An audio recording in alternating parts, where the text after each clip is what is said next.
guys, how are you? Hope you all are doing well. Today I am back with one of the most interesting video. In this video tutorial guys, I am going to show you how to completely disconnect Facebook from your Instagram account.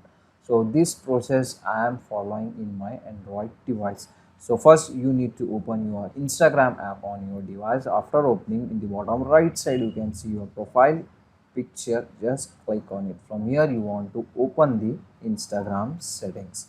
In the settings guides you can get the option account center. Just tap on it. From here you can get your profile name. Just tap on it. From here you can get your Facebook profile and your Instagram.